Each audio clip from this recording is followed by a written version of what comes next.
Hello friends, BBJ educational hub में आपका स्वागत है। हम यहाँ पर टेम्परेचर तापमान का तीसरा भाग लेकर आए हैं। ये उसका तीसरा भाग है, बहुत ही बड़ा लेक्चर है। आई होप आपने इसके पहले के 2 लेक्चर देख लिए होंगे। यदि वो देख लेंगे तो आपको बहुत ही आसानी होगी इन चीज़ों को समझने के लिए। और इसमें और भी आगे के फंडे हम समझते हैं, टेम्परेचर से रिलेटेड, तापमान से संबंधित और भी अवधारणाओं के बारे में बात करते हैं कि वो कैसे वर्क करती है, कैसे हमारे लिए उपयोगी है और एग्ज़ाम पॉइंट ऑफ व्यू से बहुत इम्पॉर्टेंट है। चलते हैं हम हमारे आगे के टॉपिक के लिए। ठीक है, हमारा चैप्टर चल रहा है टेम्परेचर एंड रिलेटेड कॉन्सेप्ट, तापमान और उससे संबंधित अवधारणाएं। आगे की तरफ देखते हैं। देखिए, सबसे पहले हम पहला कॉन्सेप्ट देखते हैं, adiabatic heating and adiabatic cooling. Adiabatic रुद्धोष्म तापन और रुद्धोष्म शीतलन, हिंदी में इसको बोला जाता है रुद्धोष्म, एडियाबेटिक रुद्धोष्म। ठीक है, अब एडियाबेटिक प्रोसेस क्या होती है? ये एक फिजिक्स का कॉन्सेप्ट होता है छोटा सा, जो ज्योग्राफी में भी यूज़ होता है हमारे एटमॉस्फेयर से रिलेटेड। ठीक है, तो हम एडियाबेटिक प्रोसेस के बारे में देखते हैं। ठीक है, अब इसमें क्या होता है कि यदि किसी सिस्टम की बात की जाए, इस सिस्टम को ना तो हम एक्सटर्नल सोर्स से टेम्परेचर प्रोवाइड करें, ना तो इस सोर्स से टेम्परेचर बाहर निकले। ठीक है, फिर भी इसके जो टेम्परेचर है इसमें चेंजेस आए, इसका जो तापमान है उसमें परिवर्तन आए, उसको क्या बोलते हैं? Adiabatic process. एडियाबेटिक प्रोसेस यहाँ पर लिखिए। ठीक है, इसके अंदर क्या हो जाता है? कूलिंग की प्रोसेस होती है और हीटिंग की प्रोसेस होती है। ठंडा होता है या गर्म होता है, किसके कारण? Resultant of the pressure change, इसके दाब में परिवर्तन के कारण क्या हो जाता है? इसके तापमान में परिवर्तन होता है। जैसे कि हम बात करें, ये एक सिस्टम है, ये एक सिस्टम है। सबसे पहले यहाँ पर आपको दिखाई दे रहा है कि यदि हम उसके टेम्परेचर क्या प्रेशर को रिलीज़ करेंगे, यदि वो प्रेशर में है, जैसे टायर में हवा भरी हुई है। ठीक है, टायर में हवा भरी हुई तो प्रेशर से भरी हुई है। जैसे ही हम उसको रिलीज़ करेंगे तो क्या होगा? एक्सपांशन होगा और क्या होगा? कूलिंग होगी। एक्सपांशन होगा और कूलिंग होगी। जैसे हमने एक सिस्टम में हवा भर रखी है, मतलब ये सिस्टम में यहाँ पर पूरी हवा भरी हुई है। ठीक है, इस तरफ हवा भरी हुई है, और जैसे ही हम इसको रिलीज़ करेंगे, क्योंकि इसमें मॉलिक्यूल बहुत बहुत पास पास में मौजूद है, ऐसे छोटे छोटे, बहुत ही छोटे सेक्शन में, बहुत ही छोटे एरिया में बहुत सारे मॉलिक्यूल है। ठीक है, अब ये मॉलिक्यूल एनर्जी को लेकर बैठे हुए हैं, और जैसे ही हम इनको रिलीज़ करेंगे तो क्या हो जाएंगे? एक्सपांशन होगा, इसका प्रसार होगा, प्रसार होकर पूरे एरिया में फैल जाएंगे। ये पूरे एरिया में फैल गए और क्या हो गया? कूलिंग की प्रोसेस होगी। क्या यहाँ पर टेम्परेचर, क्या इससे निकला? तापमान बाहर निकला? नहीं निकला। क्या इसमें तापमान अंदर गया? नहीं, इसमें टेम्परेचर अंदर भी नहीं गया, फिर भी तापमान में परिवर्तन हो रहा है। हाँ, हो रहा है। ठीक है, दूसरी प्रोसेस देखते हैं, जिसके अंदर हमको क्या देखने को मिला कि हमने एक सिस्टम में, ये सिस्टम है, ठीक है, इसमें जितनी भी हवा भरी हुई है, ये इसमें पूरी हवा भरी हुई है, उसको हम क्या करते हैं? कंप्रेस करते हैं, दबाव डालते हैं। तो जितने मॉलिक्यूल इसमें ऐसे दूर दूर मौजूद है, उसको कंप्रेस करके हम क्या ले आते हैं? इस वाले इलाके में ले आते हैं। तब क्या हो जाता है? उसका तापमान बढ़ जाता है। क्यों? क्योंकि मॉलिक्यूल पास पास में आ जाते, मॉलिक्यूल पास पास में आ जाते और एडजस्ट करते हैं एक दूसरे को, बहुत ही नियर आ जाते। और अभी हम क्या कर रहे थे? एक्सपांड कर रहे थे, और अब हम क्या कर रहे हैं? कंप्रेस कर रहे हैं, दबा रहे हैं। दबाने के कारण क्या हो जाएगा? तापमान में वृद्धि हो जाएगी, टेम्परेचर बढ़ जाएगा। ठीक है, तो जैसे भी आप कोई सा मेटल का पीस मोड़ते हो, सरिया और वगैरह जो रॉड होती है, मेटल रॉड होती है, उसको मोड़ते हो तो क्या हो जाती है? वो गर्म हो जाती है। तो क्या हो रहा है? उसके मॉलिक्यूल पर प्रेशर अप्लाई हो रहा है।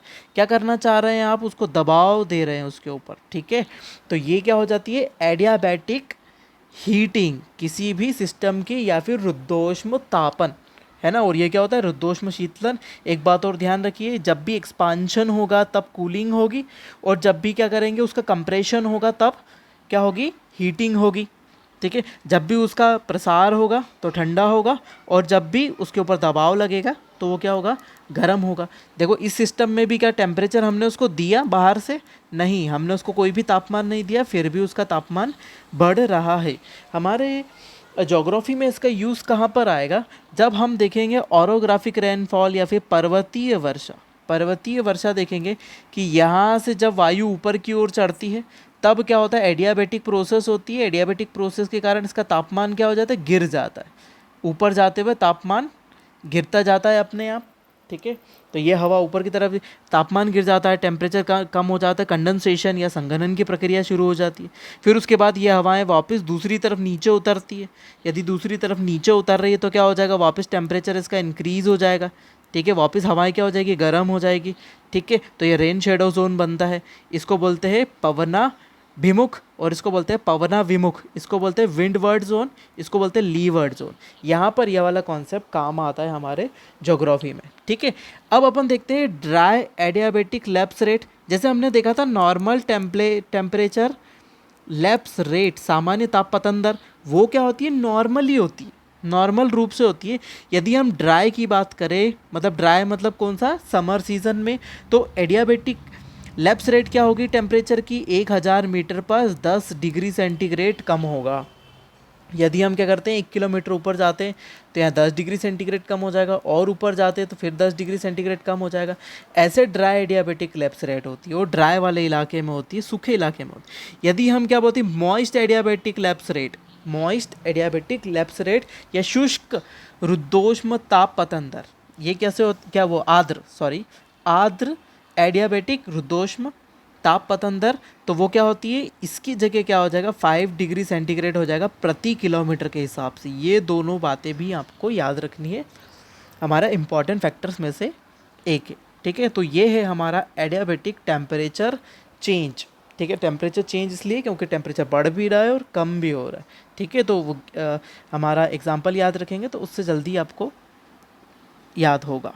ठीक है, नेक्स्ट हम चलते हैं बहुत ही ज़्यादा इम्पॉर्टेंट ज्योग्राफी से रिलेटेड हमारा टेम्परेचर का सबसे महत्वपूर्ण टॉपिक, टेम्परेचर जोन या फिर कटिबंध, कटिबंध क्षेत्र। अब कटिबंध क्षेत्र क्या होता है, जैसे हॉरिजॉन्टली हम इसको डिवाइड करते हैं, तो हमने जब लेटीट्यूड लॉन्गिट्यूड पढ़ा था तब हमने एक चीज़ बताई थी, जो हॉरिजॉन्टली हम क्या करते हैं, ये हमारा लेटीट्यूड लॉन्गिट्यूड है, तो ये लेटीट्यूड बने हुए। अब लेटीट्यूड पर वो सभी इलाके, लेटीट्यूड पर वो सभी इलाके जो तापमान को विभाजित करते, तो इनको हमने क्या नाम दे दिया था, ये हमारे सब क्या कहला रहे थे, हमारे कटिबंध कहला रहे थे। ये हमारे कटिबंध क्षेत्र कहलाते हैं, जो किस में होते हैं, लेटीट्यूड्स में होते हैं। ठीक है, हमारे अक्षांश में होते हैं। अक्षांश रेखाओं के बीच को क्या बोलते हैं, जोन्स या कटिबंधों में विभाजित कर दिया जाता है इन क्षेत्रों को। ये अलग अलग ये हमारे अलग अलग कटिबंधीय क्षेत्र मौजूद है। ठीक है, अब सबसे पहले क्या हो जाती है, हमारी ये इक्वेटर आ जाती है। सबसे पहले ये इक्वेटर आ गई, इक्वेटर के बाद 5 डिग्री आ गया। ठीक है, फिर उसके बाद हमारा आ गया 12 डिग्री, फिर 25 डिग्री। तो इन सब डिग्रीज़ को आपको याद रखना है कि किस डिग्री के बीच में कौन सा लेटीट्यूड हमारा पड़ेगा। ठीक है, तो मैं बताता चलता हूँ यहाँ से। देखिए, यहाँ पर सबसे पहले आपको दिख रहा है 0 डिग्री, 0 डिग्री से लेकर 5 डिग्री, 0 डिग्री से लेकर 5 डिग्री के बीच में हमारा पहला कटिबंध पड़ता है ना, कौन सा, विषुवत रेखीय प्रदेश, है ना, या फिर विषुवत रेखीय भूमध्य रेखीय प्रदेश या क्षेत्र या कटिबंध। ठीक है, अब इसको क्या बोलते हैं, इक्वेटोरियल जोन, इक्वेटोरियल जोन या भूमध्य रेखीय प्रदेश। कहाँ से, 0 से 5, 0 से 5 दोनों हेमिस्फीयर, 0 से 5 ये होता है इक्वेटर, और इससे नीचे वाला सदर्न हेमिस्फीयर दक्षिणी गोलार्ध, और ऊपर वाला नॉर्दर्न हेमिस्फीयर उत्तरी गोलार्ध।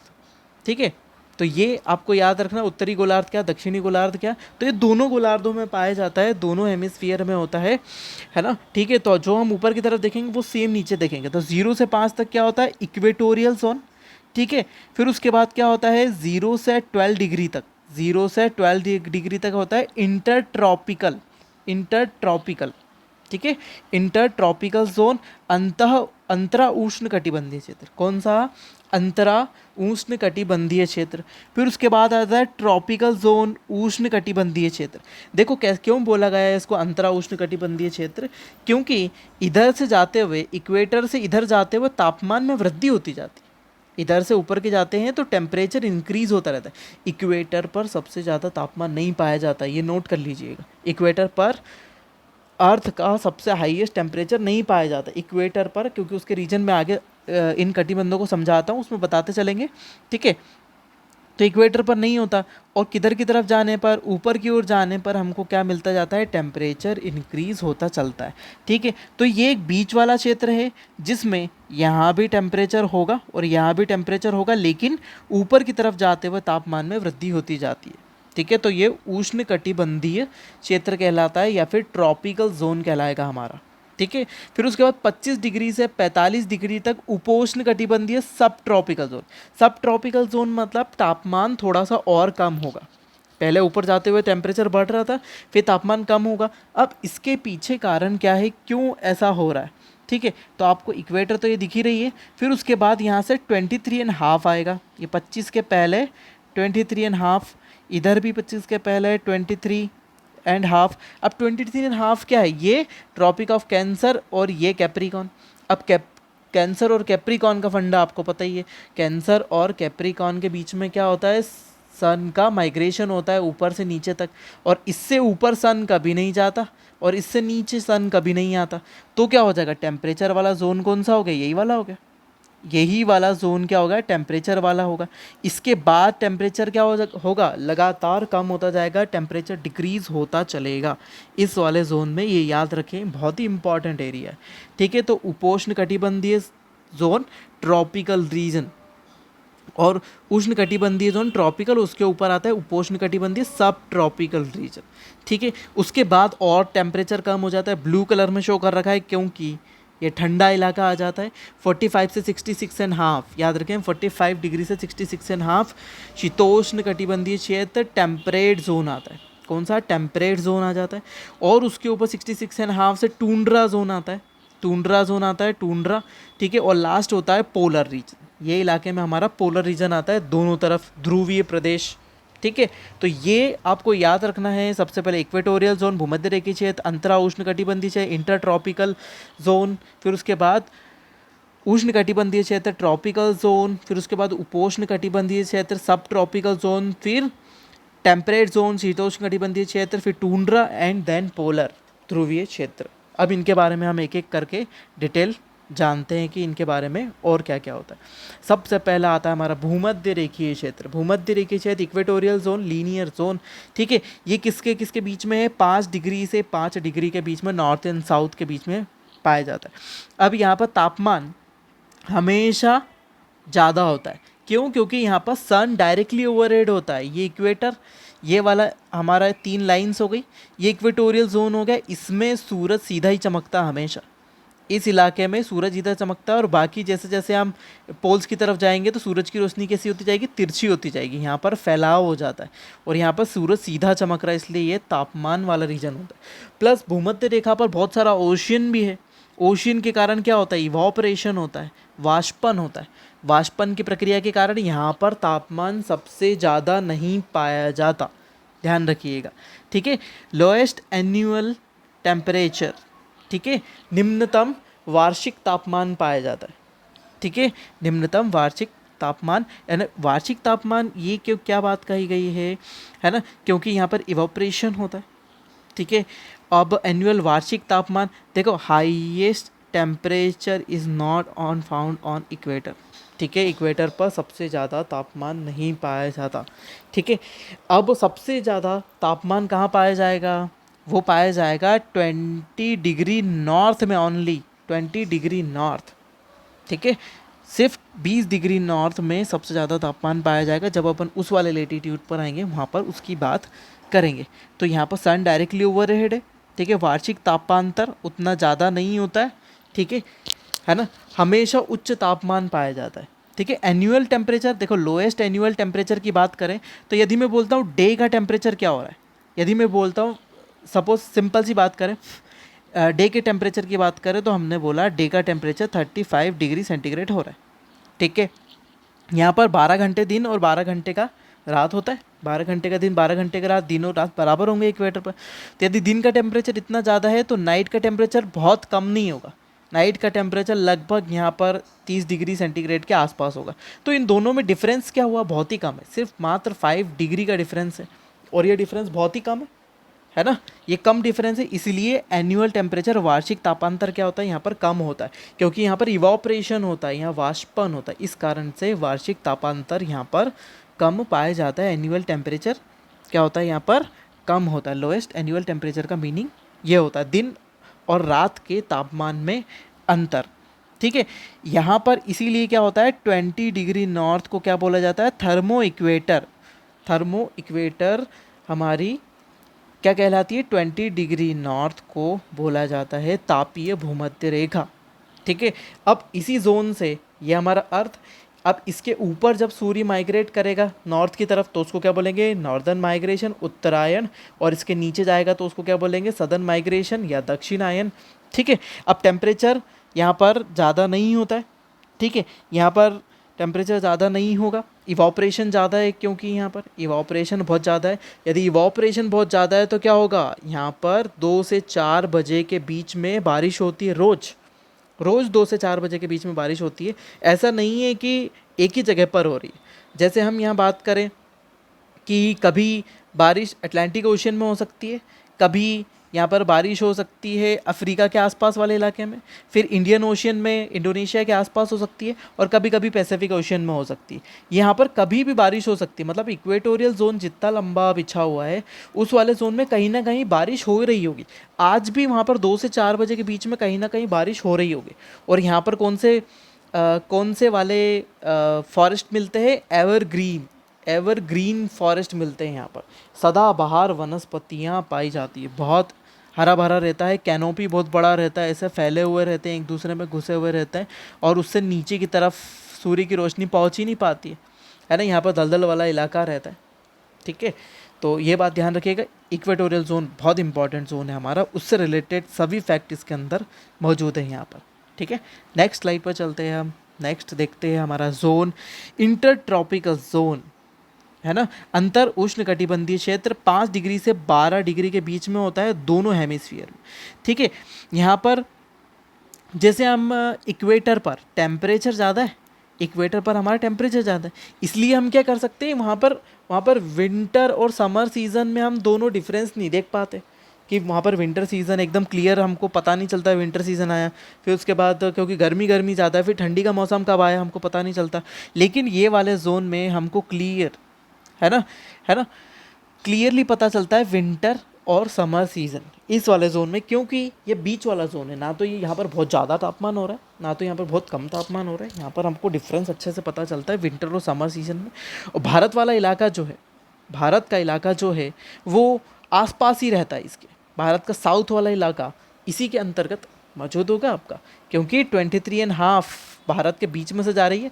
और जस्ट यहाँ पर है ना, यहाँ पर हम 8 डिग्री से शुरू हो जाता है, 8 डिग्री 4 मिनट भारत का जो ये हिस्सा है 8 डिग्री 4 मिनट से चालू हो जाता है। मतलब क्या हो गया ये 12, ये साउथ वाला पोर्शन क्या होता है पूरा उसी वाले रीजन में होता है। और साउथ में आप जाएंगे तो यहाँ पर ओशियन के कारण बहुत ह्यूमिडिटी होती है, उमस होती है, सफोकेशन होता है इस वाले इलाके में, ठीक है। टेम्परेचर क्योंकि ज़्यादा है यहाँ पर, क्लियर विंटर और समर सीज़न हमको मिलता है, ठीक है।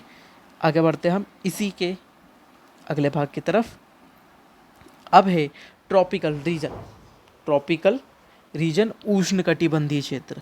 ये इम्पॉर्टेंट है, कहाँ से कहाँ तक 12 डिग्री नॉर्थ, 12 डिग्री से लेकर 25 डिग्री दोनों हेमिस्फीयर में, ठीक है, दोनों हेमिस्फीयर में पाया जाता है, ठीक है। अब क्या होता है कि हमने पहले ही बोल दिया कि यदि हम इधर से इधर की तरफ जाएंगे तो टेम्परेचर क्या होगा डिक्रीज़ ही होगा। ये वाला ही जोन है जहाँ पर क्या हो जाता है टेम्परेचर वापस डिक्रीज़ होना शुरू होता है इसके बाद से। ये वाला सबसे गर्म वाला इलाके हमारा होता है, क्योंकि यहीं पर देखो आप तो 23.5 आ रहा है, हमारी ट्रॉपिक ऑफ कैंसर कैप्रिकॉर्न दोनों इसी वाले रीजन में आ रही है, ठीक है। अब यहाँ पर 14 घंटे का दिन होता है समर में क्या होगा डे का ड्यूरेशन 14 घंटे हो जाता है, और विंटर में डे का ड्यूरेशन ये हो जाता है, और विंटर में क्या हो जाता है नाइट हो जाती है 14 आवर्स की। ये भी हमारे इलाके में है, ठीक है। प्लस ये वाले रीजन में नॉर्दर्न वाला हिस्सा आता है इंडिया का उत्तर वाला प्रदेश, उत्तर वाला हिस्सा आता है ना। उत्तर वाला रीजन जितना भी है इक्वेटर के आसपास वाला, क्या ट्रॉपिक ऑफ कैंसर के आसपास वाला इलाका भारत में आता है। तो आपने देखा ही है दिल्ली हो गया, यूपी हो गया, जम्मू कश्मीर हो गया, पंजाब हो गया, इस वाले इलाके में अच्छी खासी ठंड पड़ती है। तो यहाँ पर क्यों? क्योंकि यहाँ पर दिन का ड्यूरेशन देखिए 14 आवर और नाइट का ड्यूरेशन 14 आवर्स हो जाता है, ठीक है। इसीलिए यहाँ पर क्या होता है, अच्छा खासा तापमान पाया जाता है। एक और चीज़ यहाँ पर देखेंगे, minimum and highest temperature found once in year. एक साल में, साल भर में एक बार उच्च तापमान भी पाया जाता है। यूपी राजस्थान वाले इलाके में खूब तापमान होता है ना, टेम्परेचर हाई जाता है। और यूपी और इनके आसपास वाले इलाके में ही टेम्परेचर कम भी होता है, बहुत कम होता है, क्योंकि हमारी विंड सिस्टम क्या हो जाता है, रिवर्स फ्लो होने लगता है, ठीक है। लैंड टू ओशियन की तरफ हमारा विंड सिस्टम चलने लगता है, ठीक है। इसीलिए यहाँ पर क्या होता है, एक बार सबसे उच्च तापमान भी मिलता है और एक बार निम्नतम तापमान भी मिलता है, ठीक है। अब यहीं पर इसी जोन में सबसे गर्म क्यों बोला, क्योंकि इसी जोन में हमारा 20 डिग्री भी आ रहा है। और 20 डिग्री को क्या हमने बोला हुआ है, थर्मो इक्वेटर, तापीय भूमध्य रेखा। भूमध्य रेखा ऐसी रेखा जो बहुत ही तापमान वाली, इसलिए हमने क्या बोल दिया कि ये वाली जो लाइन बनी हुई है वो सबसे ज़्यादा टेम्परेचर वाली है नॉर्दर्न हेमिस्फीयर में। केवल स्टार लगाकर लिखे, ओनली इन नॉर्थ, सिर्फ उत्तर वाले क्षेत्र में मिलेगी, नॉर्दर्न हेमिस्फीयर में मिलेगी। सदर्न हेमिस्फीयर में 20 डिग्री पर क्यों नहीं, क्योंकि यहाँ पर ओशियन ज़्यादा है। इस वाले 20 डिग्री में आप मैप देखेंगे, ग्लोब देखेंगे, तो उसमें आपको पता चलेगा कि यहाँ पर 20 डिग्री साउथ में ओशियन ज़्यादा है, तो यहाँ टेम्परेचर ज़्यादा हो सकता है क्या, नहीं हो सकता। यहाँ पर टेम्परेचर इवनली डिस्ट्रीब्यूट होगा ओशियन में, ठीक है। और यहाँ पर क्या है, लैंड सरफेस एरिया ज़्यादा है ना, भूमि क्षेत्र ज़्यादा है, ठीक है। भूमि क्षेत्र ज़्यादा, उसके कारण क्या हो जाता है, टेम्परेचर यहाँ पर ज़्यादा होता है। और एक कॉन्टिनेंटल इफेक्ट भी देखा था हमने इसके फर्स्ट वाले लेक्चर में। तो कॉन्टिनेंटल इफेक्ट या महाद्वीपीय का प्रभाव क्या होता है, जैसे ये इंडिया है, ये इंडिया वाला प्रदेश, तो उसमें कोस्टल एरिया तो थोड़े ठंडे रहते हैं, क्यों, क्योंकि हवा समुद्र से चलती है, ठंडे रहते हैं। लेकिन जैसे जैसे हम अंदर की तरफ जाते हैं तो क्या हो जाता है, जैसे जैसे हम अंदर की तरफ जाते हैं तो गर्मी बढ़ती जाती है, क्यों, क्योंकि ये हवा वहाँ तक ठंडी नहीं पहुँच पाती, ठीक है। तो ये कॉन्टिनेंटल इफेक्ट या फिर महाद्वीपीयता का प्रभाव कहलाता है। और उसी कारण से 20 डिग्री क्या है, हमारा लैंड एरिया ज़्यादा है, इसलिए तापमान बहुत ज़्यादा इस वाले इलाके में पाया जाता है, इसलिए इसको थर्मल इक्वेटर, तापीय भूमध्य रेखा कहते हैं। अब एक चीज़ और आप देखेंगे कि यही वाला जो इलाका है, इसी में यही वाले इलाके की बात करेंगे तो इसी में डेजर्ट मिलते हैं हर कॉन्टिनेंट पर। इसी वाले इलाके के आसपास डेजर्ट मिलते हैं हर कॉन्टिनेंट पर। यदि आप अफ्रीका की बात करें, ठीक है, अफ्रीका की बात करें तो इस तरफ यहाँ पर है सारा डेजर्ट है, ठीक है। फिर इधर यदि आप अमेरिका की बात करें तो अमेरिका का ये इलाका हो गया, अमेरिका के इसमें यहाँ पर मोजावे है, ठीक है। साउथ अमेरिका के बात करेंगे तो साउथ अमेरिका में इसी लेटीट्यूड पर यहाँ पर क्या है, चिली का डेजर्ट है, ठीक है, चिली डेजर्ट है ना। फिर उसके बाद इधर ऑस्ट्रेलिया की बात करेंगे, ये ऑस्ट्रेलिया होगा, ऑस्ट्रेलिया में इधर ग्रेट सैंडी और हमारे विक्टोरिया डेजर्ट है, ठीक है। तो ये डेजर्ट हमारे कहाँ पर मिल रहे हैं, सभी जगह वेस्टर्न साइड में मिल रहे हैं, इसी वाले लेटिट्यूड्स में, ठीक है। इसके और कारण अलग अलग, इसके और कारण अलग अलग है, क्यों होता है ऐसा, ये हम विंड सिस्टम वाले चैप्टर में देखेंगे, वहाँ पर आपको ये बहुत ज़्यादा अच्छे से समझ में आएगा, ठीक है। तो इसी वाले लेटीट्यूड्स में सभी जगह, इधर की तरफ भारत में देखें तो भारत में भी यहाँ पर डेजर्ट मिलता है, ये राजस्थान वाला, ये गुजरात हो गया, ठीक है। तो यहीं पर डेजर्ट है, तो किधर, वेस्टर्न साइड, किसी भी कॉन्टिनेंट के महाद्वीप के पश्चिमी भागों में यहाँ पर रेगिस्तान पाए जाते हैं, ठीक है, इसी जोन में, ठीक है। तो ये भी हमारा एक इम्पॉर्टेंट जोन था। आगे चलते हैं हमारे सब ट्रॉपिकल रीजन। सब ट्रॉपिकल रीजन 25 डिग्री से 45 डिग्री या फिर उपोष्ण कटिबंधीय क्षेत्र 25 से 45 डिग्री के रूप में, ठीक है। अब देखो यहाँ पर ये है हमारा अर्थ, ठीक है। अब ये है सन। अब यहाँ से बात की जाए, यहाँ से हम बात करते हैं, सन रेज आ रही है तो सन की रेज यहाँ पर तो डायरेक्टली पड़ेगी, ये यहाँ पर, लेकिन सन रेज क्या हो जाएगी, इधर की तरफ जाते हुए क्या हो जाती, इलाके में फैल जाती, ऐसी ऐसी इलाके में फैल जाती है, ठीक है। उसके कारण क्या हो जाता है, ये एंगल बनाती है, ये सरफेस और उसके साथ एंगल बनाती है, तो उससे रिफ्लेक्शन ज़्यादा होता है। यहाँ पर आइस भी है और पानी पानी वाला इलाका भी है, ठीक है, तो उससे रिफ्लेक्शन भी होता है। इस तरफ पानी वाला इलाका है तो रिफ्लेक्शन होता है, तो टेम्परेचर क्या होता है, कम होने लगता है, क्योंकि जब भी सन डायरेक्टली ओवरहेड कहीं पर होगा तो टेम्परेचर बढ़ेगा, और जैसे जैसे एंगल बढ़ता जाएगा तो ये क्या हो जाएगा, ये बड़े इलाके में फैल जाएगी सनलाइट। अभी इतने इलाके में है, अभी बड़े इलाके में फैल जाएगी। यदि बड़े इलाके में फैल जाती है सन रेज, तो उसके कारण क्या हो जाता है, टेम्परेचर फैल जाता है, पूरी सौर किरणें क्या हो जाती है, फैल जाती है, और यहाँ पर तापमान कम पाया जाता है। Slanting of the sun rays, ठीक है, सूर्य की किरणों के झुकाव होने के कारण यहाँ पर तापमान कम पाया जाता है। ठीक है, कभी कभी यहाँ पर क्या हो जाता है, तापमान फ्रीजिंग पॉइंट से नीचे गिर जाता है, 0 डिग्री सेंटीग्रेड से नीचे होता है कभी कभी। ठीक है, ओकेजनली। ठीक है, ये था हमारा सब ट्रॉपिकल रीजन। ठीक, नेक्स्ट आ जाते हैं अपने टेम्परेट जोन में। टेम्परेट या फिर शीतोष्ण कटिबंधीय प्रदेश। देखो, शीत कटिबंधीय प्रदेश और शीतोष्ण कटिबंधीय क्षेत्र, शीत से थोड़ा सा गर्म, शीत वाले मतलब ठंडे इलाके से हल्का थोड़ा सा गर्म, जैसे उपोष्ण कटिबंधीय देखा था, है ना, सब ट्रॉपिकल देखा था, मतलब गर्म से थोड़ा ठंडा, और ये ठंडे से थोड़ा गर्म, ऐसा समझ सकते हैं हम नॉर्मल जनरल लैंग्वेज में, क्योंकि सबसे ठंडा कहाँ पर है, पोल्स पर है, सबसे ठंडा पोल्स पर है, तो उससे थोड़ा सा इधर वाला रीजन होता है, जो कहाँ पर आएगा, 45 डिग्री से 66.5 डिग्री तक, दोनों हेमिस्फीयर में। ठीक है, यहाँ पर टेम्परेचर डिक्रीज होने लगता है, टेम्परेचर डिक्रीज होते ही जाता है। और ठीक है, अब यहाँ पर समर और विंटर सीजन में, है ना, difference between the cold and summer season is more. ठीक है, तो ठंड और गर्मी के सीज़न में बहुत अंतर होता है। क्यों? क्योंकि हम जैसे जैसे ग्लोब पर ऊपर की तरफ जा रहे हैं, इक्वेटर से, टेम्परेचर कम होता जा रहा है। मतलब समर सीज़न यहाँ तक आते आते हम 66.5 की बात करें, तो यहाँ पर आते आते समर क्या हो जाता है, लगभग कम हो जाता है, मतलब ना के बराबर यहाँ पर समर फील होता है। समर सीज़न में भी यहाँ पर 20 डिग्री सेंटीग्रेड से कम ही टेम्परेचर होगा। ठीक है, लगभग हम इसके आसपास मानते हैं 20 डिग्री से भी कम टेम्परेचर यहाँ पर मिलेगा। तो क्या हो जाएगा, यहाँ पर बहुत बड़ा डिफरेंस होता है। मतलब क्या हो जाएगा, इस इलाके में 0 डिग्री सेंटीग्रेड से तो कम टेम्परेचर जाएगा, कहाँ पर, विंटर सीज़न में, ठंडी में, और गर्मी में लगभग टेम्परेचर 20 डिग्री के आसपास ही रहेगा, 20 डिग्री से कम होगा थोड़ा।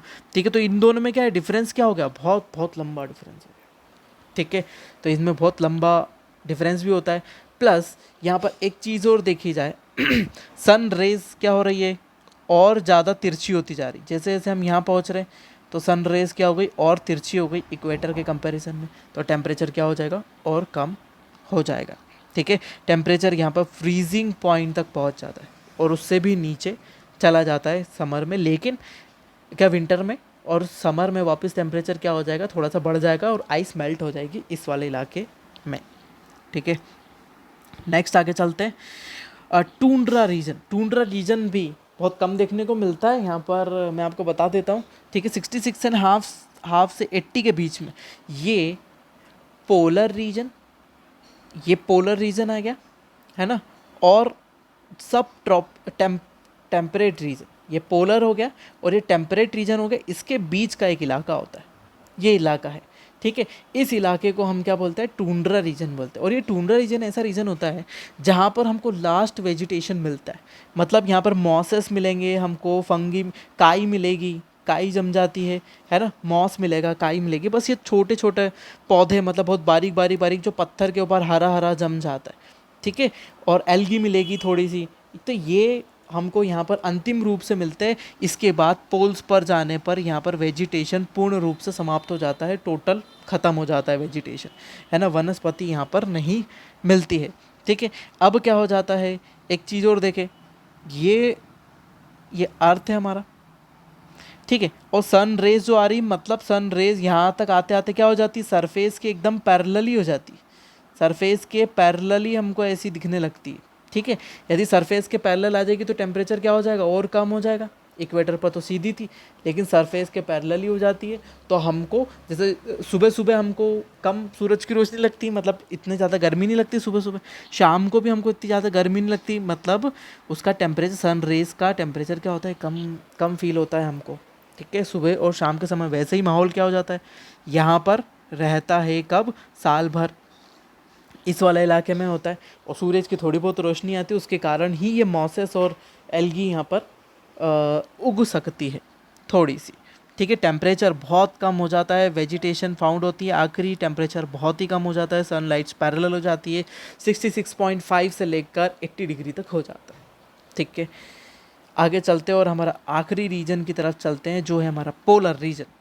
जो है हमारा पोलर रीजन, ध्रुवीय प्रदेश, ये नॉर्थ और साउथ दोनों में, दोनों पोल्स पर पाया जाता है 80 टू 90 डिग्री। अब यहाँ पर पूरा साल भर स्नोफॉल होता है, इसलिए सरफेस तक जो सतह होती है, भूमि होती है, उस तक सूर्य की रोशनी पहुँच ही नहीं पाती है, सूरज की रोशनी पहुँच ही नहीं पाती। और एक चीज़ तो मैंने पहले ही बता दी, ये सरफेस के पैरेलल हो जाती है सनलाइट, यहाँ पर तो और भी ज़्यादा पैरेलल हो जाती है। ठीक है, तो यहाँ पर टेम्परेचर और ज़्यादा कम हो जाता है, हमेशा यहाँ पर स्नोफॉल होता रहता है, और स्नो तो यहाँ पर मिलेगी ही सही, ये हमारे दोनों पोल्स पर होता है। ठीक है, अब यहाँ पर डेली टेम्परेचर डिफरेंस तो होता ही नहीं, दैनिक तापांतर तो होता ही नहीं। अब डेली टेम्परेचर डिफरेंस या दैनिक तापांतर क्या चीज़ होती है? देखिए, डे का सबसे मैक्सिमम टेम्परेचर क्या हुआ, यदि हमने अभी की बात करें तो डे का मैक्सिमम टेम्परेचर अभी हम बोल देते हैं कि 30 डिग्री सेंटीग्रेड हो गया। और यदि हम मिनिमम टेम्परेचर की बात करें, डे का मिनिमम टेम्परेचर क्या हो गया, तो डे का मिनिमम टेम्परेचर हमने 18 डिग्री सेंटीग्रेड बोला। ठीक है, तो इन दोनों में डिफरेंस कितना हो गया, इन दोनों में कितने का डिफरेंस हो गया, 12 डिग्री का हो गया। लेकिन यहाँ पर क्या है, हमेशा ही सरफेस पे बर्फ़ ही पड़ी है ना, तो डेली टेम्परेचर डिफरेंस कितना होगा, 0 डिग्री के आसपास, बस टेम्परेचर का डिफरेंस ही नहीं आता। या तो यहाँ पर 0 डिग्री सेंटीग्रेड होता है, या तो -2 होगा, -8 होगा, -22 होगा। और यहीं पर वो इलाके पाए जाते हैं जहाँ पर टेम्परेचर सबसे कम पाया जाता है, सबसे कम तापमान वाले क्षेत्र यहीं पर पाए जाते हैं। रशिया में एक क्षेत्र है वास्टोक, ठीक है, वास्टोक, वहाँ पर टेम्परेचर बहुत कम पाया जाता है। ठीक है, सबसे कम टेम्परेचर हमारे मतलब कॉन्टिनेंट्स पर। ठीक है, यदि हम पोल्स की बात को छोड़ दें तो वहाँ पर, ठीक है, वो जगह है। और हम आगे चलते हैं, इसमें देखिए स्नोफॉल होता रहता है। ठीक है, डेली टेम्परेचर डिफरेंस तो होता ही नहीं। यहाँ पर 6 मंथ का डे और 6 मंथ की नाइट होती है। अब यदि 6 मंथ का डे होगा, फिर भी क्या है, सनलाइट तिरछी पड़ रही है, प्लस 6 मंथ की नाइट यदि होगी, तो यहाँ पर क्या होगा, टेम्परेचर तो होगा ही नहीं, टेम्परेचर तो सिर्फ कम ही बना रहेगा हमेशा। यदि -20 डिग्री है तो -20 डिग्री ही टेम्परेचर यहाँ पर कंटिन्यू बना रहेगा। ठीक है, तो ये फैक्टर आप बहुत अच्छे से याद रखें, बहुत ही इम्पॉर्टेंट है। और इसके लिए, ये वाले टॉपिक के लिए, ये था हमारा क्या, हमारे टेम्परेचर जोन्स। हम एक बार टेम्परेचर जोन्स को एक बार और देख लेते हैं हमारे डायग्राम में। ये देखिए, टेम्परेचर जोन सबसे पहले इक्वेटोरियल जोन था, है ना, ये हमारा इक्वेटोरियल जोन आ गया, भूमध्य रेखीय प्रदेश 5 के बीच में। फिर उसके बाद इंटर ट्रॉपिकल जोन, अंतरा उष्णकटिबंधीय क्षेत्र 5 से 12। फिर उष्ण कटिबंधीय क्षेत्र ट्रॉपिकल रीजन 12 से 25। फिर उसके बाद आ गया उपोष्ण कटिबंधीय क्षेत्र या फिर सब ट्रॉपिकल रीजन 25 से 45। और फिर उसके बाद शीतोष्ण कटिबंधीय क्षेत्र टेम्परेट रीजन 44 टू 66.5। उसके बाद आ जाता है हमारा टूंड्रा 66.5 टू 80। फिर उसके बाद आ जाता है पोलर रीजन 80 टू 90। ठीक है, ये हमारे सभी इम्पॉर्टेंट सेक्शन हो गए। ठीक है, ये सब के बारे में और जानकारी। अब चलते हैं अपन हमारे नेक्स्ट। अब देखते हैं अपन एक और इम्पॉर्टेंट जो एग्ज़ाम में बनता है, इसके पहले वाला टॉपिक भी एग्ज़ाम में बनता है बहुत ही अच्छे से। ये है हीट आइलैंड। हीट आइलैंड, आपने आइलैंड तो देखा ही हुआ है, जैसे ओशियन होता है, ये ओशियन है। ओशियन में से एक छोटा सा ऐसा द्वीप निकला हुआ होता है, ठीक है, बाहर की तरफ निकला हुआ होता है। ये ओशियन में डूबता नहीं है, ओशियन में डूबता नहीं है। ये सी माउंटेन भी हो सकते हैं और कुछ इलाका और भी हो सकता है। तो ये ऊपर की तरफ रहने वाला इलाका जो है, ये क्या कहलाता है, हमारा आइलैंड। वैसे ही हीट आइलैंड होता है, ठीक है, जहाँ पर तापमान ज़्यादा होता है, उस इलाके में तापमान ज़्यादा होता है। ठीक है, अब कैसे होता है, देखो, अर्बन इलाका है, ठीक है, ये हमारा शहरी क्षेत्र है। शहरी क्षेत्र में क्या होता है, यहाँ पर ट्रांसपोर्टेशन होता है, यहाँ पर लोग रहते हैं, यहाँ पर कार्स है, यहाँ पर बसेस है, यहाँ ट्रेन चलती है, बड़ी सिटीज़ है। ठीक है, बड़ी सिटीज़ है, ये क्या करते हैं, यहाँ पर इंडस्ट्रीज़ लगी हुई है, तो ये क्या करते हैं, पॉल्यूशन ज़्यादा करते हैं। इस इलाके में ये पॉल्यूशन ज़्यादा करते हैं। यदि पॉल्यूशन ज़्यादा करेंगे तो क्या हो जाएगा, इस इलाके का टेम्परेचर क्या होगा, ज़्यादा होगा, इस इलाके का टेम्परेचर ज़्यादा होगा। उसके एडजेसेंट एरिया की बात करें, यहीं पर सबसे ज़्यादा पॉल्यूशन होता है। प्लस एक बात और जाने, ये जो बिल्डिंग से, ये बिल्डिंग से तो क्या होता है, ये हीट सिंक जैसा काम करती है, हीट को फंसा लेती है, ट्रैप कर लेती है, या फिर तापमान को अंदर बंद कर लेती। जैसे यहाँ से सूर्य की तरंगें आती है तो ये इनके बीच में रह जाती है, इन बिल्डिंग्स के बीच में रह जाती है, और ये बिल्डिंग गर्म होती है आसपास, और इस वाले इलाके को क्या कर देती है, अच्छा गर्म कर देती है। ठीक है, तो ये हीट सिंक जैसा काम करने लगती है ये बिल्डिंग्स। ठीक है, यहाँ पर तापमान क्या हो जाता है, बहुत ज़्यादा बढ़ जाता है। यदि तापमान बढ़ जाएगा तो यहाँ पर रेंज क्या होगी टेम्परेचर की, ज़्यादा होगी, टेम्परेचर रेंज ज़्यादा होगी। लेकिन इसके एडजेसेंट वाले इलाके में जाएंगे तो यहाँ पर क्या हो जाएगा, ये सेमी अर्बन इलाका होता है जहाँ पर खेत भी होते हैं, लेकिन यहाँ पर इंडस्ट्रीज़ लगी हुई होती है, क्योंकि सिटी में इंडस्ट्री तो लगी नहीं होती है, ये कहाँ होती है, थोड़ी बाहर लगी हुई होती है। ठीक है, तो अर्ध शहरी क्षेत्र होता है। ठीक है, अर्ध शहरी क्षेत्र हो गया जिसमें थोड़ी सी इंडस्ट्री लगी हुई, कुछ लोग रहते हैं, थोड़ा एग्रीकल्चर का भी काम होता है, तो टेम्परेचर यहाँ पर क्या होता है, उसकी तुलना में थोड़ा सा कम होता है, उसकी कंपैरेटिवली थोड़ा सा कम होता है। लेकिन जैसे ही हम रूरल एरिया में चले जाते हैं, रूरल एरिया में जैसे ही जाते हैं तो यहाँ पर क्या होता है, टेम्परेचर हमको कम मिलता है इस इलाके में, इस इलाके में टेम्परेचर हमको कम मिल रहा है। तो यदि हमको इस इलाके में टेम्परेचर कम मिल रहा है तो वो किसके कारण हो जाता है, इस इलाके में जो ग्रीनरी है उसके कारण, और पॉल्यूशन के लेवल के कारण। ये पूरा पॉल्यूशन का ही फैक्टर है। पॉल्यूशन जहाँ ज़्यादा होगा वहाँ तापमान ज़्यादा होगा, जहाँ पर टेम्परेचर को एब्जॉर्ब करने वाली चीज़ें नहीं होगी या फिर रिफ्लेक्ट बैक करके वापस वातावरण में भेज देने वाली चीज़ नहीं होगी। ये सन रेज है, इसने रेडिएशन को वापस एटमॉस्फेयर में भेज दिया, तो यहाँ टेम्परेचर बढ़ेगा क्या, यहाँ टेम्परेचर नहीं बढ़ेगा, क्योंकि यहाँ पर हरियाली है, यहाँ पर खेत है। लेकिन यहाँ पर क्या हो गया, यहाँ पर सूरज की रोशनी आई और बिल्डिंग गर्म होने लगी, प्लस बिल्डिंग होने से टकरा के जो रिफ्लेक्शन हुआ उसको हमारी CO2, CO carbon monoxide, CH4 methane, इनने एब्जॉर्ब कर लिया। और यही गैसें क्या होती है, हमारा टेम्परेचर बढ़ाती है। ग्लोबल वार्मिंग के लिए सबसे ज़्यादा प्रभावकारी है ये सब गैसें। ठीक है, ग्लोबल वार्मिंग इन्हीं सभी गैसों के कारण हमारी होती है। तो ये अर्बन इलाका है, हमारा शहरी क्षेत्र है, शहरी क्षेत्र में तापमान ज़्यादा होता है। तो यदि हम टेम्परेचर की रेंज के हिसाब से देखें, देखो यहाँ टेम्परेचर कम है, फिर थोड़ा सा टेम्परेचर बढ़ा और टेम्परेचर सबसे ज़्यादा यहाँ पड़ा, और इधर सिटी से बाहर आते हुए टेम्परेचर कम होता है, इधर सिटी से बाहर आते हुए टेम्परेचर कम होता है, और इधर भी कम होता है, इधर नीचे जाते हुए। ठीक है, तो क्या हो जाता है, एक हीट का एक आइलैंड बन जाता है ऐसा, जो नॉर्मल रेंज है टेम्परेचर की उससे ऊपर हो जाता है। उस इलाके में टेम्परेचर जो नॉर्मल होना चाहिए उससे ऊपर हो जाता है, तो इसको क्या हो जाता है, इसको हम बोलते हैं तापमान का एक आइलैंड, हीट आइलैंड, ऊष्मा द्वीप के नाम से जाना जाता है। ये पॉपुलेशन के कारण होता है, ट्रक बिजनेसेस लगे हुए हैं वहाँ पर, बसेस चल रही, इन सब चीज़ों के कारण आता है। ठीक है, UHI, ठीक है, अर्बन हीट आइलैंड, शहरी ऊष्मा द्वीप के नाम से जाना जाता है। ठीक है, इंडस्ट्रियलाइजेशन भी अभी बहुत बढ़ता जा रहा है। ठीक है, और इन सब चीज़ों के कारण कंस्ट्रक्शन भी बहुत सारा बढ़ता जा रहा है, वहाँ पर ग्रीनरी कम है, यहाँ पर पेड़ पौधे कम हैं, यहाँ जाते हुए पेड़ पौधे बढ़ जाते हैं। इन सब चीज़ों के कारण हमारे हीट आइलैंड बनते हैं। यदि हीट आइलैंड की सिंपल से डेफिनेशन की बात करें तो ये वह एरिया होता है, एक ऐसा एरिया होता है जहाँ पर टेम्परेचर बहुत ज़्यादा होता है। क्यों? क्योंकि वहाँ पर शहरी क्षेत्र ज़्यादा है, ग्रीनरी कम है उसके कारण, प्लस यहाँ पर अर्बन इलाका है, टाउन है पूरा, वहाँ पर गैसें हैं, वहाँ पर मेट्रो चलती है, वहाँ पर बसेस है, कार हैं, ट्रेन्स है, तो यहाँ पर टेम्परेचर ज़्यादा होगा। और एडजेसेंट इलाके, उससे लगे हुए क्षेत्रों में तापमान कम होता जाता है, क्योंकि वहाँ पर एग्रीकल्चर लैंड है, वहाँ पर फॉरेस्ट है, इसके कारण तो बीच वाला इलाका क्या हो जाता है, गर्म हो जाता है, इसलिए उसको क्या बोला जाता है, हीट आइलैंड बोला जाता है, ऊष्मा द्वीप के नाम से हम उसको जानते हैं। नेक्स्ट अपन चलते हैं, ठीक है, नेक्स्ट अपन चलते हैं horizontal temperature distribution. Horizontal temperature distribution मतलब हमारा क्षैतिजिक तापमान, क्षैतिजिक रूप से हमारा तापमान, या फिर हम लेटीट्यूड्स के हिसाब से, देशांतरों के हिसाब से तापमान देखेंगे।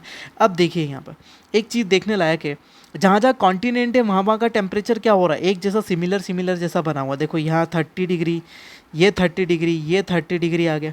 ठीक है, अब ये जो इलाके हैं ये सभी देखो 30 डिग्री तापमान बना हुआ है ना, ये लेटीट्यूड्स की बात नहीं है। एक चीज़ और देखो, मैंने आपको बताया था ट्रॉपिकल रीजन की बात करती है, यहाँ से लेकर यहाँ तक ये ट्रॉपिकल रीजन वाला इलाका आ रहा है। अब ट्रॉपिकल वाले इलाके में डेजर्ट मिल रहा है हमको, देखो ये सब डेजर्ट इलाके, यहाँ पर कालाहारी डेजर्ट है, ठीक है। यहाँ पर भी एक चिली डेजर्ट है, यहाँ पर विक्टोरिया डेजर्ट हो गया। फिर यहाँ 20 डिग्री के आसपास वाला इलाका, यहीं पर अफ्रीका में यहाँ डेजर्ट आ रहा है, यहाँ अरब का डेजर्ट आ रहा है। तो हॉरिजॉन्टली जो टेम्परेचर होता है वो किस चीज़ से अफेक्ट होता है? लैंड एरिया और ओशियन एरिया। ये ओशियन एरिया है, देखो यहाँ पर टेम्परेचर का जो रेंज है, चौड़ाई है, जिसमें टेम्परेचर क्या होना चाहिए, फैलना चाहिए। देखो ये टेम्परेचर वाला जोन, जैसे 30 डिग्री यहाँ पर बताया हुआ, तो 30 डिग्री औसत तापमान किस इलाके में रहेगा? ये जो लाल इलाका दिया हुआ है, क्योंकि यहाँ ओशियन है, यहाँ पर कम है, यहाँ पर छोटे छोटे आइलैंड मौजूद है। जब आप मैप को अच्छे से देखेंगे तो यहाँ आइलैंड है, इसलिए यहाँ पर भी टेम्परेचर का बेल्ट ज़्यादा बड़ा है। यहाँ पर देखिए टेम्परेचर का बेल्ट छोटा है, फिर एक कॉन्टिनेंट आ गया, बेल्ट बड़ा हो गया, एक कॉन्टिनेंट आ गया, बेल्ट बड़ा हो गया, ठीक है। वैसे ही यहाँ पर देखिए ये वाला इलाका, ये वाला इलाका, ये वाला इलाका, सभी जगह तापमान के अलग अलग टेम्परेचर के बेल्ट बने हुए हैं। और क्या हो रहा है, यहाँ पर वो बेल्ट बीच में छोटा होता है और फिर कॉन्टिनेंट्स की तरफ ये जाके बड़ा हो जाता है, ठीक है। अब यहाँ पर आप देखेंगे कि यहाँ पर थोड़ा सा बेल्ट चौड़ा है। वो बेल्ट चौड़ा होने का कारण ये है क्योंकि यहाँ से गर्म जलधाराएँ ऐसी बहती है। हम जलधाराओं के बारे में पढ़ेंगे तो गर्म जलधाराएँ, हॉट करंट, वो ऐसी बहती है, तरंगे होती है, वेव्स होती है, हॉट वेव्स ऐसी बहती है और इस इलाके को क्या करती है, गर्म कर देती है, कोस्टल एरिया को गर्म करती है, इन वाले इलाके के। प्लस एक और चीज़ है, ये वाला इलाका और ये रिंग ऑफ फायर है, ये प्रशांत महासागर वाला इलाके की हम बात कर रहे हैं, तो ये रिंग ऑफ फायर है। ये रिंग ऑफ फायर वाले इलाके में क्या होगा, टेम्परेचर हमारा ज़्यादा ही होगा उस इलाके में, ठीक है। तो ये हॉरिजॉन्टली टेम्परेचर का डिस्ट्रीब्यूशन हो रहा है ना, हॉरिजॉन्टली टेम्परेचर क्या हो रहा है, डिस्ट्रीब्यूट हो रहा है अलग अलग तरीके से। उस इलाके में टेम्परेचर की रेंज क्या हो रही है, अलग अलग हो रही है। 20 डिग्री इस वाले इलाके में टेम्परेचर बढ़ रहा है, फिर उसके बाद यहाँ पर कम होता जा रहा है, इस तरफ जाते हुए कम, इस तरफ जाते हुए कम हो रहा है। तो हॉरिजॉन्टली टेम्परेचर के ये रेंज हो गए हमारी, ठीक है। अब अपन देखते हैं वर्टिकली। अब वर्टिकली टेम्परेचर कैसा डिस्ट्रीब्यूट होता है, नॉर्मल टेम्परेचर लेफ्ट साइड, हमने यहाँ देखा था ये ट्रोपोस्फियर। ट्रोपोस्फियर में क्या हो रहा है, हमारा टेम्परेचर ऊपर जाते हुए कम होता है, टेम्परेचर कम होता है, ठीक है। तो ये हमारा क्या बता रहा है, यहाँ से शुरू हो रहा है, तो लगभग हम औसत तापमान की बात कर रहे हैं, है ना। यदि हम पूरे पृथ्वी का औसत तापमान की बात करें तो 15 डिग्री सेंटीग्रेड पूरे अर्थ का एवरेज टेम्परेचर होता है, ठीक है। पोल्स भी इसमें आ गए, इक्वेटर भी आ गई, ट्रॉपिकल, सब ट्रॉपिकल, इंटर ट्रॉपिकल, टूंड्रा, सब प्रदेश आ गए, ठीक है। तो एवरेज 15 डिग्री सेंटीग्रेड टेम्परेचर होता है। और शुरू कहाँ से हो रहा है, 20 डिग्री से, मतलब ऊपर जाते हुए देखिए इस तरफ क्या हो रहा है, माइनस होगा, इस तरफ प्लस होगा।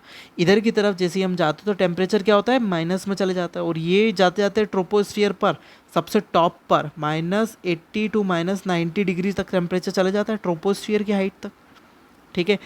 और फिर जैसे ही हम ऊपर की तरफ बढ़ते हैं, ये किलोमीटर्स में हाइट दी हुई है, ठीक है। और जैसे ही हम वापस स्ट्रेटोस्फियर में जाते हैं तो टेम्परेचर वापस बढ़ता है, कहाँ तक आ जाता है, ये देखिए लाइन दी हुई 0 डिग्री। और ये हमने हमारी इसके पहले वाली वीडियोस जो हमने एटमॉस्फेरिक लेयर पढ़ी है उसके अंदर बताए हुए, यहाँ तक टेम्परेचर क्या हो जाता है, फिर 0 डिग्री पर पहुँच जाता है, फिर टेम्परेचर माइनस होना चलता है और मीज़ोस्फीयर तक जाते जाते टेम्परेचर -110 डिग्री सेंटीग्रेड तक पहुँच जाता है, ठीक है। मीज़ोस्फीयर तक, मध्यमंडल तक तापमान वापस कम होता है, लेकिन मीज़ोस्फीयर के बाद टेम्परेचर की रेंज सीधे बढ़ती ही जाती और ये इधर बाहर हो जाएगी। लगभग एक्सोस्फीयर तक टेम्परेचर कितना हो जाता है, 1000 डिग्री सेंटीग्रेड तक हो जाता है। वहाँ किसी भी प्रकार का वायुमंडल नहीं होने के कारण हमको टेम्परेचर फील नहीं होता, वहाँ पर सिर्फ रेडिएशन ही रेडिएशन होता है। हमको सन से आने वाला रेडिएशन आ रहा है, सन से आने वाली तरंगे हैं वही हमको प्राप्त होती, उसी के कारण वहाँ पर टेम्परेचर, वो रेडिएशन कितने टेम्परेचर की होती है, इतने। और हमारे ये जितना भी एटमॉस्फेयर है उसको पार करते करते सब एटमॉस्फेयर का रेडिएशन लॉस होता जाता है, क्योंकि हमारा ट्रोपोस्फियर भी क्या करता है, यूवी रेडिएशन को एब्जॉर्ब कर लेता है और पृथ्वी तक पहुँचते पहुँचते उसका तापमान कम हो जाता है, ठीक है। तो ये क्या था, वर्टिकल टेम्परेचर या फिर ऊर्ध्वाधर तापमान का वितरण, ये हमारा तापमान का वितरण ऐसा होता है, ठीक है। और ये हमारा टेम्परेचर का तीसरा भाग ख़त्म होता है। टेम्परेचर से रिलेटेड यदि और कुछ इसमें बचता है तो हम इसको अगले वीडियोस में लेकर आएंगे, यदि उससे, जहाँ तक कि हम सभी टॉपिक मेंस प्री के हिसाब से कवर कर लिए हैं, ठीक। और यहाँ पर ये तीसरा भाग था और अंतिम भाग था, अगले चैप्टर में हम मिलेंगे विंड सिस्टम से। टेम्परेचर यदि पढ़ेंगे तो विंड सिस्टम आपको बहुत अच्छे से समझ में आएगा, क्योंकि पूरी तरीके से टेम्परेचर पर ही डिपेंड करता है हमारे पूरे अर्थ का सिस्टम, हमारे मौसम कैसे डिसाइड होते हैं, सब कुछ चीज़ें। और अगले चैप्टर में मिलते हैं हम विंड सिस्टम में। बीबीजे एजुकेशनल हब के साथ बने रहिए। Thank you, thank you, thank you so much.